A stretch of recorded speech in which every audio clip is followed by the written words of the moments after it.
Di situ Rasman, lu bisa nggak stop ngomong cinta-cintaan ya?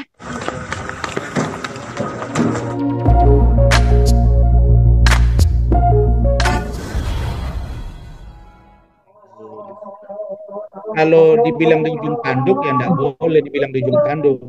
Di ujung tanduk itu Iya bang, kalau di ujung tanduk itu kan konotasinya kan seolah-olah akan segera masuk penjara. Kalau dari pemahaman hukum saya, karena saya belum belum datang mendampingi Fadel diperiksa di Polres Jakarta Selatan, saya belum tahu. Nanti saya akan bisa lihat dari pertanyaan penyidik kemana arahnya, seperti apa, maka substansi saya akan dapat.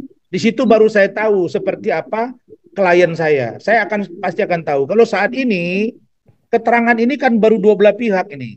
Pihak dari NM, Loli, pihak dari Fadel.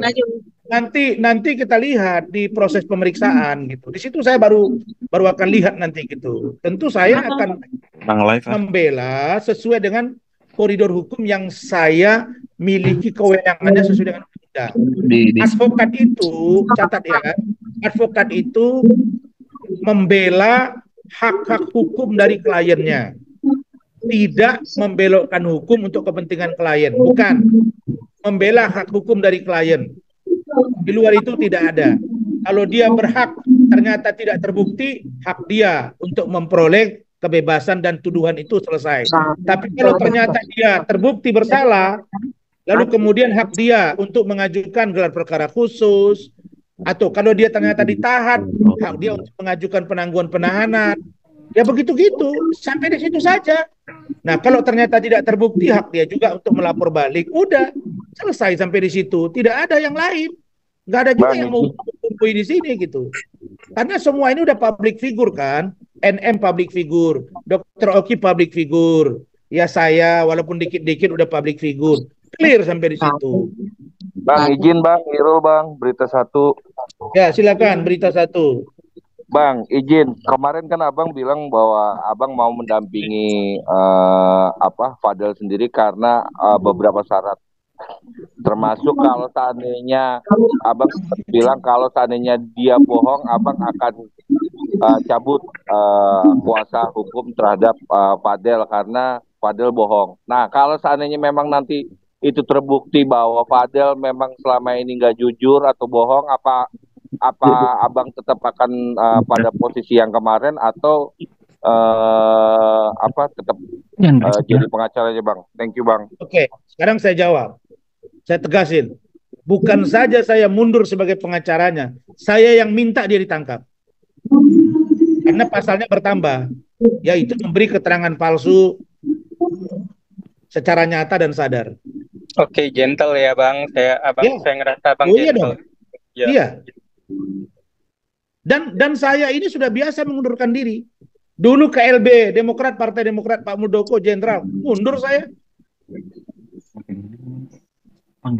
Pasti itu saya pastikan. Izin di sini saja saya mau jelasin, ada beberapa kan ini tiap hari wartawan hubungin saya tidak mau menghadirin ataupun menjawab karena saya ngerasa ini kan bukan kapasitas saya, yang hanya saja ini sekalian karena wartawan lagi ngumpul saya mau menjelaskan tentang isi DM Fadel ke saya. Jadi DM itu di tanggal saya ngechat Fadel itu di tanggal 6 September atas izin dari pihak keluarga juga demi untuk mendamaikan ini semua dan anak itu si L supaya bisa kembali ke rumah, dan itu saya pastikan Nikita Mirzani itu akan menerima itu anak.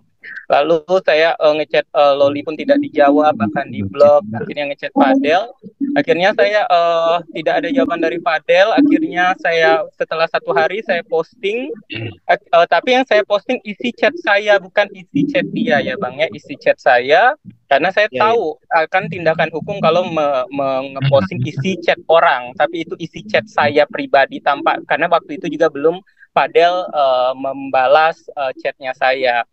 Lalu viral itu Bang. Lalu ketika itu juga di tanggal 7 akhirnya dia jawab karena sudah viral ya Bang ya, kayak gitu. Akhirnya dia jawab dengan sangat sopan, saya akuin dengan sangat sopan. Dia manggil saya Om, iya Om, bla bla. Saya sudah nasihatin, ya nak, saya pakai kata-kata nak di situ. Iya nak, jangan blunder ya, saya bilang gitu. Top, karena pada saat itu juga pada saat itu si Loli itu buat video klarifikasi marah-marah di dalam mobil, lalu juga saya sudah ingetin jangan blunder, saya bilang hati-hati berkata-kata, saya nasehatin semuanya karena saya anggap Nikita pada saat itu belum ada ambil langkah hukum untuk mempenjarakan dan mempidanakan Fadel pada saat itu ya Bang. Lalu dia buat video klarifikasi yang dengan salah satu anggota kiri kanan yang dengan latar belakang biru, dengan banyak sekali blunder-blunder di situ menurut saya ya. Lalu di situ Nikita sudah marah banget, tapi dia belum ada etikat untuk melaporkan karena kami sebagai abangnya dan pihak keluarga juga masih menganggap ini masih bisa diselamatkan. Lalu setelah 3 hari setelah itu malah buat video klarifikasi lagi di kafe dengan blunder, dan menurut kami juga banyak sekali kebohongan-kebohongan yang dia lakukan juga. Disitulah Nikita merasa marah sekali dan akhirnya melaporkan Fadel di tanggal saya lupa ingat, di tanggal 10 kalau nggak salah, karena Fadelnya itu buat klarifikasinya di tanggal berapa, besoknya langsung Nikita buat laporan pada saat itu juga. Dia buat laporan. Oh ya, saya ingetin lagi Bang, di tanggal 6 September yang saya ngechat Fadel, itu kalau nggak salah 6 September, kalian cek aja, itu hari Jumat kalau nggak salah, atau hari Kamis. Saya bilang ke Fadel, saya kasih waktu itu 1 minggu depan, otomatis 6 tambah 7 itu sampai tanggal 13 Bang, kayak gitu. Tapi anak itu tidak ada kejelasan mau bertemu atau tidak, seperti itu. Lalu sudah habis seminggu malah dia buat video klarifikasi, nongkrong, makan-makan di PIM kayak gitu. Oh, berarti memang juga tidak mau didamaikan baik-baik yang kami pikir. Lalu dia buat statement seperti itu. Akhirnya Nikita melaporkan dianya sekitar di tanggal 10 atau 11, saya lupa ingat. Lalu baru Fadel membalas saya lagi bertanya kapan mau ketemu. Kalau nggak salah itu di tanggal 14 hari Minggu. Sedangkan saya chat dia itu hari Jumat minggu kemarin ya. Harusnya saya menunggu dia hari Jumat sampai hari Jumatnya lagi. Dia balas saya hari Minggu minta ngajak ketemu hari Senin. Jadi saya pikir seenaknya aja dia yang harusnya yang sibuk saya kasih waktu 1 minggu atau minggu depan, dia mintanya di minggu depannya lagi, hari Seninnya kayak gitu, karena juga sudah dilaporkan kayak gitu. Itu juga makanya pihak kami bertanya, kalau seandainya saya tidak penting di situ, kenapa Fadel akhirnya mau minta ngajak ketemuan sama saya kalau seandainya saya tidak penting? Katanya kan statement ke Abang, saya tidak penting kan, Abang menyampaikan itu kata-kata Fadel, kata Abang kan. Itu kan Fadel cerita saya, Dokter Oki tidak penting. Nah, saya tanyakan ke Fadel, Dokter Oki, kalau tidak penting, kenapa kamu akhirnya mau menyelesaikan ini dan minta ketemu sama saya? Itu pertanyaan saya pertama. Kedua, Bang, saya mau tanya Abang sebagai lawyer, bukan sebagai pihak Fadel. Ini saya tanya Abang sebagai bidang keilmuan. Kalau seandainya saya melaporkan Fadel atas dugaan memposting ataupun menyebarluaskan isi chat pribadi, isi chat saya ke dia, walaupun tidak ada unsur saya menjelek-jelekan, unsur jelek ataupun apa, tapi di situ dia memposting isi chatnya pribadi antara saya dan dia di media sosial, bukan di media sosial, di halayak ramai sampai di wartawan. Apakah saya bisa melaporkan klien Abang lagi seperti itu? Gitu sih Bang. Terima kasih Bang. Dok, itu jangan tanya ke saya Dok, kan enggak enak. Dia kan klien saya. Benar. Udah, berarti Abang sudah bisa menjawab lah kan. Pikiran sendiri aja Dok, kan sudah lama juga dengan saya. Iya. Saya kira kemarin memang percakapan dokter itu kan dibacakan oleh dia juga. Tapi akhirnya ditunjukkan ke kamera. Saya ada videonya dan sudah saya capture. Benar Bang. Dan pada waktu kami live itu saya tahu dokter juga lihat. Saya tahu. Iya Bang, benar.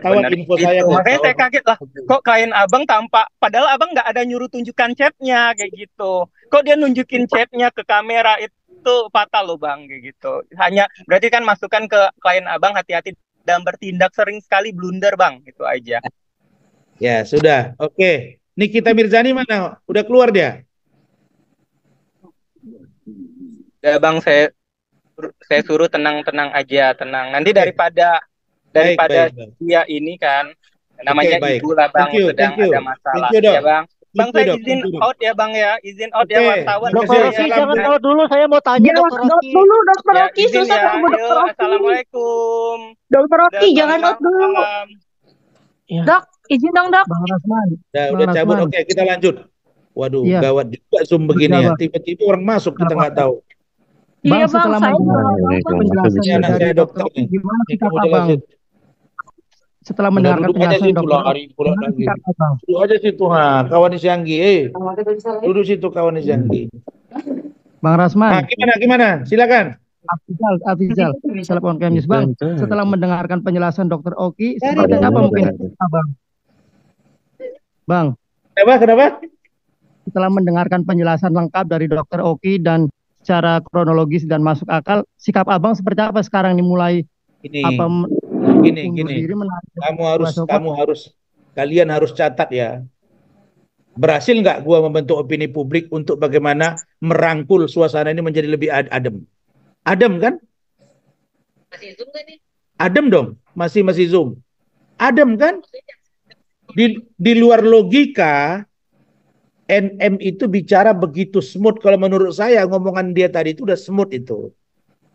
Begitu juga dengan Dokter Oki. Artinya Run Law Firm ingin mencoba. Niat saya, supaya kalian tahu ya, niat saya bagaimana mereka duduk bersama agar diselesaikan, karena saya tahu cinta Loli kepada Fadel itu luar biasa. Cinta Fadel kepada Loli itu luar biasa. Saya takut orang ini nanti kejadian seperti Romeo Juliet. Benar. Saya mau bilang satu hal buat kalian wartawan. Begitu preskon, malam makan dengan saya, kemudian telepon seorang artis senior, lalu jam 12 malam, ini Fadel telepon saya. Nangis, Om, ada apa? Saya kangen, saya khawatir dengan Lola. Saya bilang, tolong kamu rawat, tolong kamu kelola hati kamu. Saat ini kamu terlapor, kita harus jawab dulu tuduhan yang disampaikan kepada kamu. Kalau pada waktunya kamu nanti bisa menikah dengan Loli, Allah yang akan tentukan. Kalau kamu suka dengan dia, berdoa pada Allah. Termasuk keluarganya semua pada mendengar kata-kata saya itu. Rasman, lu bisa nggak stop ngomong cinta-cintaan ya? Lu ngomong fokus ke permasalahannya aja. Kenapa jadi cinta-cintaan lagi lu?